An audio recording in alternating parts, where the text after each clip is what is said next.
자, 안녕, 민규쌤입니다. 우리 2단원 지금 살펴보고 있고요. 중국 역사를 쭉 정리했고, 이제 일본사로 들어갈 겁니다. 자, 그래서 일본사를 보기 전에 미리 전달해야 될 것이 있어서, 자, 교과서상으로 보면 오른쪽 위에도 정리가 되어 있지만, 여러 파트에 흩어져 있는 것을 한데 모은 내용입니다. 그래서 일본 전근대사를 쭉 한 번에 다룰 거예요. 그래서 일본의 고대 국가의 등장, 성립부터 이 전근대사의 마지막 에도 막부까지 다룰 겁니다. 자, 그래서 전근대사라고 하는 것은 기본적으로 일본이 서구식 근대화 개혁을 추진하게 되는 메이지 유신이라고 하는 사건이 있는데, 이 메이지 유신 이전까지를 보통 전근대사라고 생각하시면 됩니다. 자, 그리고 또한 일본 전근대사를 공부하는 과정에서 필요한 기초적인 내용들을 언급을 하고 갈게요. 자, 첫 번째 보시죠. 자, 일본이 어떠한 상황에 놓여졌는지를 봐야 돼. 그래서 지리적 특징을 살펴보겠습니다. 근데 내용 어렵지 않아요. 기본적으로 일본은 섬이 굉장히 많죠.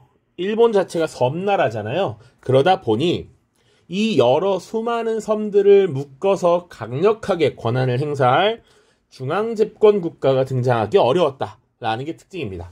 자, 그래서 지방 분권적인 경향이 많이 드러난다라는 거예요. 그래서 지방 호족 세력도 꽤나 강하고 무사들도 지방에서 독자적인 영향력을 행사하는 경우도 많습니다. 자, 그래서 이 막부 시기에 지역에 있는 무사들이 서로 들고 일어나서 서로 이 패권을 가지겠다라고 다투는 전국시대라고 하는 것도 등장을 할 겁니다. 자, 그리고 또 하나 봐야 될 것은 일본 역사상의 특징인데, 자, 우리 한국이나 중국처럼 왕조를 기준으로 구분하지 않는다라는 겁니다. 그러니까 한국 같은 경우 우리 삼국시대 이후에 고려, 조선 이런 나라들, 혹은 중국사 우리 배웠는데 진, 한, 위진 남북조, 수, 당 이렇게 구분하지 않는다라는 겁니다. 자, 그래서 수도로 삼은 도시의 명칭을 따서 보통 그 시대를 표현하고 구분합니다. 그래서 무슨 시대라고 하면 그 당시 가장 강력한 권력을 가졌던 권력자가 그 지역을 수도로 삼았구나 라고 보시면 되고요. 조금 더 나아가서 이제 일본에서는 특이하게 막부 정권이 등장합니다. 자, 이 막부 정권이라는 존재가 굉장히 상징적인 특징적인 모습인데요. 일본에는 우리로 치면 왕에 해당하는 천황이라는 존재가 있어요. 근데 이 천황은 제도적으로는 최고 권력자가 맞지. 그러나 상징적인 존재이고요. 주로 정치를 운영하거나 중요한 결정을 하는 것은 이 무사들의 대장, 흔히 쇼군이라고 하는데, 이 쇼군이 실질적인 권한을 행사합니다. 자, 그래서 혹시 다른 표현으로 천황이라고 하면 일본에서는 스스로 덴노라고도 부릅니다. 천황을. 그리고 우리식으로 쇼군을 표현하면 장군 정도로 보시면 됩니다. 그래서 무사의 우두머리 정도로 생각하시면 돼. 그래서 실권은 쇼군에게, 그리고 상징적 존재로서 천황이 있었다라는 것 기억하시면 되겠습니다. 자, 그 다음 봐야 될 것이 이제 일본의 역사를 시대별로 구분을 해 놓은 것입니다. 우리 역사를 공부할 때 시대 구분이라고 하는 것을 꽤나 중요하게 여기죠. 그러니까 서로 다른 시점을 동일한 카테고리를 묶어내는 걸 하나의 시대라고 보시면 되는데, 전근대에서 보통 고대, 과거, 지금과 굉장히 먼 시기에 있었던 옛적 옛날을 고대라고 하고, 오늘날과 가까운 것이 사실은 요 뒤에 근대라고 하는데, 이 근대라는 개념 자체가 서양 것이기 때문에 아시아권 국가에는 이를 적용하기 어려워요. 그래서 중세에서, 원래 고대와 근대 사이에 있는 게 중세인데, 이 중세에서 근대로 넘어가는 과정에 중간에 끼어있는 시기, 이 아시아의 특수성이라고 볼 수 있는데, 이런 시기를 보통 근세라고 합니다. 근세. 자, 그래서 고대 보시면 야마토 정권, 나라 시대, 헤이안 시대 이렇게 고대로 보고요. 여기 있는 야마토, 나라, 헤이안 다 도시의 이름입니다. 도시의 이름. 자, 그리고 중세는 이제 막부 정권의 등장이야. 무사가 권력을 가지는 막부 시대, 가마쿠라 막부, 무로마치 막부, 그리고 이 무로마치 막부 시기에 각 지역의 장군들이, 무사들이 들고 일어나서 경쟁합니다. 전국시대 혹은 센코쿠 시대라고도 합니다.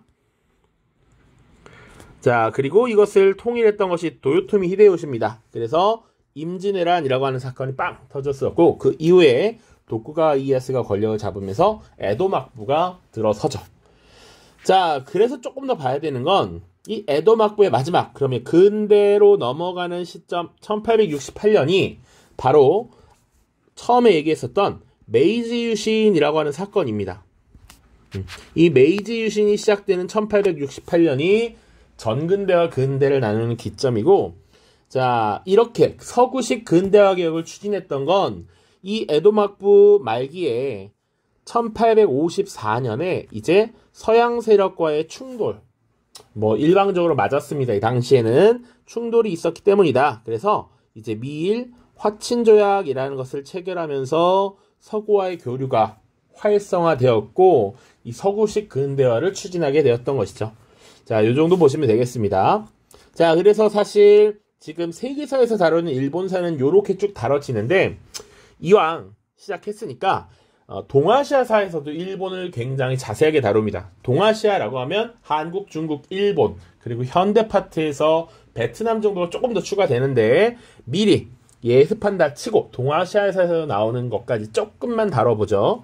자, 보통은 선사시대부터 야마토 정권이 등장하기 전 3세기까지 지금 여기 빠져 있는데, 동아시아사에서 일본 문제로 항상 그 선사시대를 묻거든요. 그래서 일본의 선사시대, 한국의 선사시대, 중국의 선사문화 이런 것들을 쭉 볼 텐데, 일본에서는 보통 이제 조문 문화가 발달했다라고 얘기하죠. 혹은 조문 시대라고 합니다.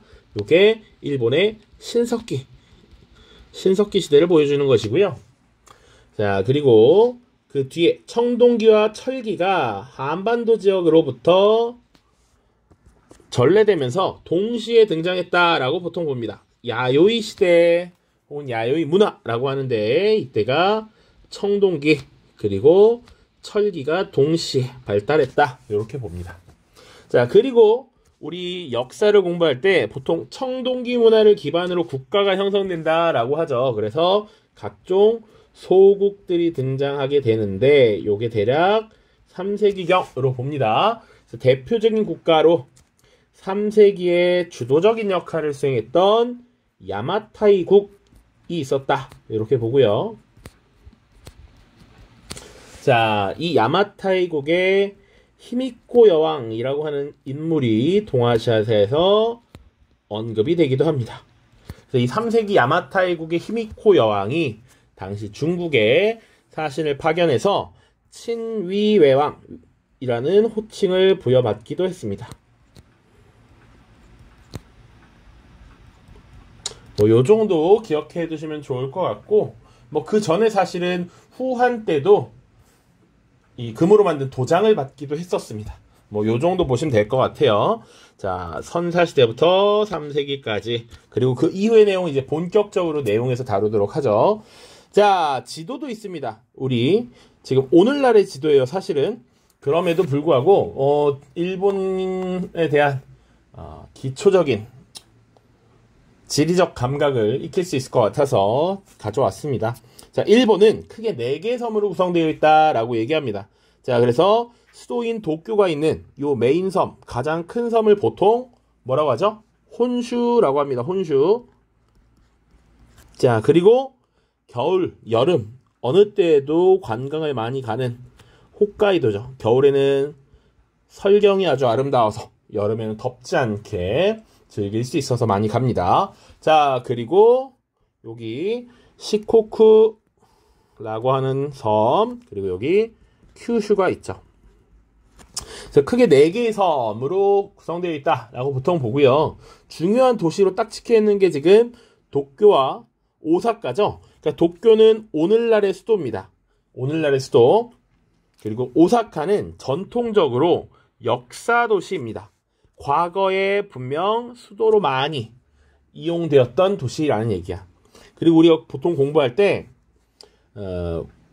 일본을 크게 두 개로 구분해서 두 개의 지역을 많이 얘기합니다. 그래서 보통 이 수도 도쿄가 있는 요 지역을 이렇게 묶어서 관동지방이라고 하고요. 오사카가 있는 요 지역을 보통 관서지방이라고 합니다. 일본식 표현으로는 여기를 간사이 지방, 여기를 간토지방이라고 해요. 그래서 관을 기준으로 동쪽과 서쪽이라는 얘기인데 보통 이렇게 나눠서 세키가라라고 하는 곳을 관 이렇게 표현하더라고요. 그래서 이 동쪽과 서쪽, 간사이 지방, 간토 지방 혹은 주요 도시 도쿄, 오사카 그리고 홋카이도 정도까지 알아두면 좋습니다. 홋카이도의 주요 도시라고 하면 사실은 삿포로가 있죠. 삿포로. 요 정도까지는 알아두면 일본에 대한 최소한의 지식은 알고 있다라고 볼 수 있을 것 같아요. 자, 그래서 일본 고대사까지 이제 들어가 보도록 하겠습니다. 자, 아까도 얘기했지만 주로 이 일본의 역사 시대 구분은 보통 그 권력을 가진 권력자가 수도를 어디에 두었느냐를 가지고 보통 얘기합니다. 가장 먼저 나오는 것은 4세기 이후에 등장한 야마토 정권이고요. 기본적으로 일본사는 야마토 정권 시기에 뭐 있었게, 그 다음 나라 시대에 뭐 있었게, 헤이안 시대에 뭐 있었게 이렇게 구분할 수 있으면 됩니다. 자, 이 시기 그럼 야마토 정권이라고 왜 불렸느냐? 과거에 일본의 지배자들의 무덤으로 추정되는 것이 전방후원분이라고 하는 무덤입니다. 앞쪽이 각지고 뒤쪽이 둥글다라는 거야. 전방후원분이라고 하는 무덤이 이 야마토 지역에 많이 발견이 되었고 이 지역에서 집권자가 많이 살았구나, 이 지역에 수도였구나 라고 추정을 하는 겁니다. 자, 그래서 쇼토쿠테자라고 하는 인물이 등장했었던 이 시기에 가장 잘 나가던 시기다 라고 해서 쇼토쿠테자 시기를 좀 기억해야 됩니다. 그래서 야마토 정권 하면 쇼토쿠테자가 활동하였다 정도 기억하시면 되고요. 6세기 말 7세기 초 그러면 500년대 말 600년대 초가 될 거고요. 이 시기에 중앙집권 체제를 강화하기 위해 노력했다라는 것이고 그리고 한국과 중국의 선진 문화를 수용하고자 했습니다. 이미 6세기 말 7세기 초면 중국에서는 6세기 말 580년대가 되면 이제 수나라가 등장하고요. 7세기 초가 되면 이게 당나라로 넘어가게 되지. 그리고 한국에서는 삼국시대인데 그 중에서도 신라가 굉장히 강력해지는 시기였습니다. 자, 이 시기에 대륙으로부터 발전된 문물을 수용하려 했다라고 보시면 돼요. 그래서 특히 이 당시에 수나라의 사신을 파견해서 문물을 받아들이려고 했었죠. 자, 이 수나라가 존속했던 것이 581년부터 618년입니다. 그러니까 딱 시기가 맞죠. 주로 수나라의 사신을 파견했다. 자, 그리고 우리 한국사 시간에도 배웠지만 이 왕권을 강화하는 과정에서 불교를 적극적으로 수용하고 후원했단 말이지. 그러니까 이 쇼토쿠테이저도 마찬가지였습니다. 그래서 한반도의 불교 문화를 수용하고 아스카 문화를 발달시켰다. 이렇게 보시면 돼요. 자, 그리고 나서 이제 야마토 정권 시기에 강력한 중앙 집권을 위한 일종의 개혁 조치를 취하게 됩니다. 그 개혁을 다이카게신이라고 합니다. 645년이에요. 자, 다이카라고 하는 건 당시에 쓰던 연호입니다. 대화라는 의미고요. 이 시기에 호족을 견제하고자 했고요. 그리고 중앙 집권 체제를 강화하기 위해서 새롭게 개혁을 추진했다라고 보시면 됩니다. 그래서 당나라의 율령 체제를 수용하고 관제를 정비하려고 했다. 이게 야마토 정권 시기고 조금 더 시간이 지나서 7세기 말이 되면 우리가 흔히 얘기하는 일본이라고 하는 국호를 사용하기 시작합니다. 그전에는 우리일지 왜 이런 표현도 썼고요. 다른 각자 사용하는 이런 호칭들이 있었는데 이제 일본이라고 하는 국호를 사용하고 천황이라고 하는 칭호까지 사용하게 되었습니다. 자, 천황이라고 하면 이제 덴노라고도 표현합니다. 자, 그리고 이 당나라의 율령 체제를 수용하고 관제를 정비함으로써 일본 특유의 일본만의 이런 율령을 완비하게 되는데 그것을 다이오 율령이라고 합니다. 701년에 발표된 법령이고요. 이 다이오 율령에 따라 이관 팔성제가 도입되었다라고 얘기해요. 이것도 율령 체제를 수용함으로써 일본의 실정에 맞게 변경한 것입니다. 그러니까 보통 당나라, 수나라와 당나라에서 삼성 6부제라고 하는 것을 운영했었죠. 요것을 수용해서 일본의 실정에 맞게 변경한 것입니다. 그래서 이 관이라고 하는 것이 사실 가장 중요한 기능을 하게 되는데 그 중에 이 관이 바로 신기관이라고 하는 기구와 태정관이라고 하는 기구입니다. 그래서 이 신기관은 이 일본의 신과 관련된 겁니다. 주로 제사를 담당하는 기구였고 실질적인 정치 업무는 이 태정관에서 모두 진행했다라고 보면 돼요. 그리고 그 아래 팔성을 두었습니다. 자, 이어서 이제 나라시대 보겠습니다. 자, 나라시대는 수도 헤이조쿄라고 하는 도시를 좀 기억해 두십시오. 나라도 지역명인데 이 헤이조쿄라고 하는 도성을 새롭게 건설했다라고 보시면 됩니다. 자, 그래서 4세기부터 대략 8세기 전반까지가 야마토 정권, 그리고 710년부터 헤이조쿄라고 하는 도시를 건설하고 수도를 옮긴 그 이유를 나라시대라고 합니다. 자, 그래서 다이카 계신 이후로 중앙집권 체제를 확립해 나가는 과정이었고요. 나라시대가 되면 중앙집권 체제가 확립되었다, 보통 이렇게 얘기해요. 자, 그래서 아까도 얘기했던 중앙에서 이관 팔성제, 그리고 지방 제도도 정비를 합니다. 국, 군, 리 체제로 바꾸게 되고요. 자, 그리고 농민들에게 토지를 분급하고 나누어주고 조용조를 수취했다라는 겁니다. 요거 우리 한번 다뤘던 적이 있죠. 자, 기본적으로 중국에서는 균전제를 실시했었죠. 그래서 일정 연령이 되면 토지를 나누어 주고 그에 대해서 조용조를 수취했었습니다. 자, 그것과 유사합니다. 그래서 일본에서는 반전수수법이라고 해서 당시 토지를 나눠주고 조용조를 수취했다. 자, 그리고 이 시기의 특징 중에 하나는 견당사를 파견했다라는 겁니다. 우리 야마토 정권 시기에 견수사를 파견했다라고 했는데 이 수나라가 오래 지속되지 못하잖아요. 무리한 고구려 원정과 대우나 토목공사의 강제동원 등으로 한 40여 년도 채 지속되지 못하고 무너져 그 다음 등장했던 게 당나라죠.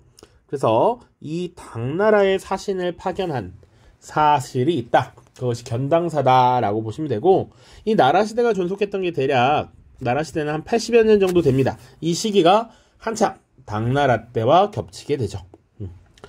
자, 역사서로서 일본서기라고 하는 것이 쓰여집니다. 그래서 일본의 역사를 쭉 과거부터 현재까지 정통성을 확보하기 위한 이런 과정, 고사기라고 하는 것도 편찬이 되고요. 문학작품으로서 일본의 고전 시가를 정리한 만엽집 혹은 만요슈라고 합니다. 이런 것들이 정리가 되더라. 자, 그리고 당시 수도 도성으로서 헤이조쿄가 건설이 되고요. 불교 문화가 조금 더 크게 부흥하면서 도다이사라고 하는 사찰이 만들어지기도 합니다. 거기서 유명한 것이 도다이사 대불전이라는 것이 있어요. 도다이사 대불전.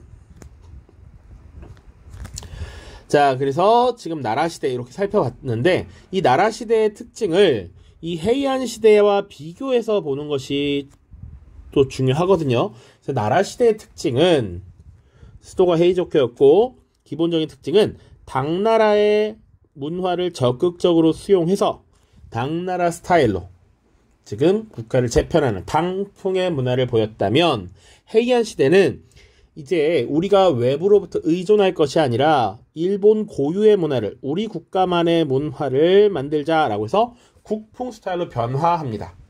자, 그래서 나라 시대와 헤이안 시대를 구분하셔야 한다. 자, 그래서 헤이안 시대를 이어서 보면 새로운 수도 헤이안쿄라고 하는 도시를 건설합니다. 자, 그리고 이때부터를 헤이안 시대라고 부르는 거고요. 헤이안 시대는 꽤나 긴 시간 지속됩니다.